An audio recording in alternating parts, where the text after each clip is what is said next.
What is going on, everybody? For those who don't know, I go by Philly Mike, and this is kinda the Philly Talk podcast. Like my viewers who be rocking with me every day know, still in the process of moving. 4 o'clock p.m. tomorrow.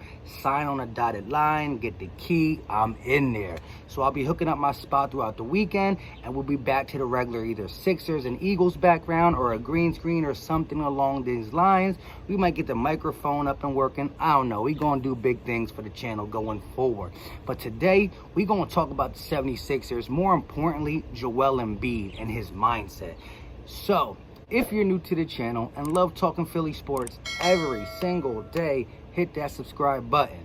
Now, going into this bubble, it's not going to be easy. But if you think the Sixers can get behind Joel Embiid and Ben Simmons and make a little push, even though Brent Brown is not the guy to get the job done, smash that like button. And oh, by the way, it helps this content and pushes it out to other Philly fans. With that being said, let's jump into today's topic. Today's topic is going to be about the one and only Joel Embiid, but we will jump into a little bit of Ben Simmons talks and chemistry and what Brent Brown's rotation is going to look like, but mainly Joel Embiid, who we all know is the best center in the NBA. There's a couple good centers. You got Nikola Jokic, you got Karl Anthony Towns, you got a couple pretty good ones, the Miles Turners. These are the average, a little bit above average. But when you're talking about a game changer, when you're talking about a center that can carry its team on his back, who can still play outside, inside, play defense, do everything you need him to do, and be a team player, it's Joel Embiid. And he had a couple of good things he wanted to say, but a couple of things that got me a little bit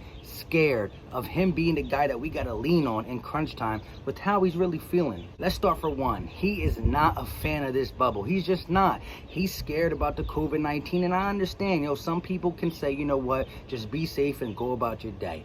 Other people are really nervous about this, and I have no pushback on that. He said right out of his mouth that he's cool with himself. He's going to get in the bubble, play video games, probably play with himself on 2K and just dunk on people all day, but he don't trust the other guys. Now, when you heard him talk about how he went throughout this whole season, again, talking about the spacing issues, talking about I'm going to give Ben Simmons as much space as he can. And while we're on Ben Simmons, let me get to him real quick. We're going to need Ben Simmons to be aggressive. When Ben Simmons is aggressive, he helps Joel Embiid out, and the Sixers just look like a different team. Now, I often see Ben Simmons get aggressive when Joel Embiid's not there, but he has to have that mindset when Joel Embiid's there, they can coexist together. You can have them crash in the paint different times, and at the same time when it's only them two, and you don't got another 6'10" Al Horford on the court. But we're going to talk about Al Horford and Ben Simmons a little bit, but let's transition back to Joel Embiid. So, he did not like the idea, but he said straight up, I will not let the city down. I'm going to go there and do what I got to do. Simple and plain. He talked about being in shape, talked about how it's going to feel to play basketball in the bubble. He was a little up and down. He said, I don't know how my game's going to be, but at the end of the day, and yes, for the people who watch me all the time, I had to get that end of the day in there real quick. Because at the end of the day, Joel Embiid said he believes he can carry the team. He feels like there's times that he has to just dominate and ask for the ball. Not really ask, demand for the ball. But again, I want to see an aggressive Ben Simmons, so they're going to have to do what they got to do. But when in doubt, the game's on the line, it got to be in Embiid's hand. Now, the double team comes and all that, you're going to need your next guy. You're going to need some big buckets from Tobias, big buckets from Richardson, maybe Shake, maybe Korkmaz as a three-point shooter. Who knows what Brian Brocroft can bring as a spot-up shooter, even though I don't think he'll see the rotation that much. We're going to need everybody to be on their A game, of course, but we're just going to need the consistency around Joel Embiid. We're not going to ask these guys to do much more than just be consistent. Now, Joel Embiid and Ben Simmons are different. They're going to be the ones asked to do much more than these other guys. You get a consistent Richardson, a consistent Tobias, Shake with good minutes, Alex Burke, Furkan Korkmaz, all these guys with some minutes, and it will work out. The rotations will work out. Now, Joel Embiid did talk about, like I said, telling Ben Simmons he got to do what's best for the team, and that's always hitting on him, just taking the shot, just attempting the shot. Who knows if we'll see that? But back to Joel Embiid. When I look at what he said, I hear the words coming out of his mouth saying, I could carry the team. I'm going to go out there and show out for my city, the city of Philadelphia. But the tone of it, the fact that he said straight out of his mouth throughout the regular season, sometimes I just saw myself going through the motions. What was making him go through the motions? Is it because of the spacing with Ben Simmons and Al Horford? Is it the frustrations on losing to these really crappy teams on the road? The Hawks, the Wizards, the Magic, the Cavs, the Knicks. That's what's getting to him? The fact that no one's stepping up when they need him to? Because Joel Embiid is still doing what he needs to do. But like he said, just going through the motions. Playoff basketball is always different. It slows down. The rotation gets smaller. Every play gets magnified to a different degree. And defense is going to be more magnified in this game. It's going to slow down, and that's where I think the Sixers can excel. To Al Horford and Joel Embiid being on the court together, he said he feels like it can work. It's more just player talk, him not wanting to bash his team so he can go out there and hear it. But we all know that you got to keep their minutes as much as you can. Now, they're going to get some court time because Joel Embiid is going to be asked to play a lot. But you're going to have to use him differently when that time comes.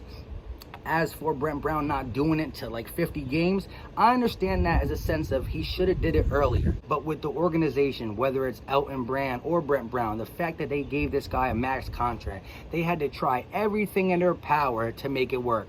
And they had to see 100 times, not literally, but a lot of times, to see if it was going to work before they pulled the plug and put a max player on the bench as a key six man. Again, you get Korkma, Matisse, maybe one of these Shakes or Alex Burke with Horford in the second unit. You got a veteran leader with young shooters, a guy who can actually pick and pop. What did he do with the Celtics? Pick and pop. If you got him with Korkma, Burks, Milton, then you can run the pick and pop with Al Horford and use him effectively, and he also can get his buckets down low because there's nobody clogging the paint.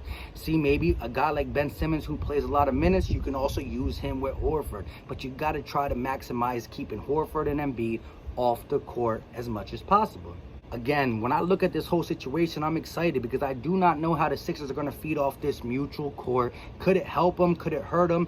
Is Joel Embiid going to soak in what we know he can? Of course, all the flying around stuff that he does to get the crowd involved. Went down there already in a mindset like, I don't want to do this. It was a crappy season. I've been going through the motions, this, that, and the third. He says out of his mouth he's going to be able to carry the team, and I believe him. But I wasn't sold on his energy. Again, it's coronavirus, being stuck in the house, Zoom chat. Like, maybe he just didn't want to do it. I understand that. When I have to put my chips on the table and we need a big bucket, we got to give the ball to Joel Embiid. But I got to see Ben Simmons be aggressive. I got to see this whole team be consistent. But if Joel Embiid can be the Joel Embiid we saw him start to come out and be a couple years ago or last year, he's that dude. He's a guy who could be an MVP type player, and he can do this with the supporting class. As long as Brett Brown don't get in his way with crazy rotations and just doing things that we all know Brett Brown does. But again, I'm interested to see how this playoff thing shakes out. I got the Sixers advancing in the first round. We're going to advance in the first round, especially if we get Boston. I'm not going to sit here and say championship because I know with Brett Brown, the rotation, all these big players, the lack of shooting, it's not going to be easy, but this is new for everyone, including Giannis, Butler, Pascal. The East is going to be a lot easier than the West, and again, it's new to everybody, so we don't know how it's going to affect everybody. So I'm willing to bet some money that the Sixers can make a little run. Get past the first round, see who we got. Do we have the Raptors next? Do we have the Bucks next? I like how we match up with them teams. Again, when we were home, we beat the Bucks, the Raptors, the Lakers, the Clippers, the Celtics. We beat these teams. Why? What is the change? Is it aggressive Ben? Is it aggressive Joel? Is it rotation Brett? Is Brett a guy who can't coach on the road too? I don't know, because we see him coach bad in all aspects. But the players got to play. The bubble's going to be interesting. Joel Embiid is not happy about it, but I think he's going to get the job done. And this bubble, this unhappy Joel Embiid just might be enough to push Ben Simmons to step back and pull one real quick. I don't know. With all that being said, thank you guys for watching and all the constant support.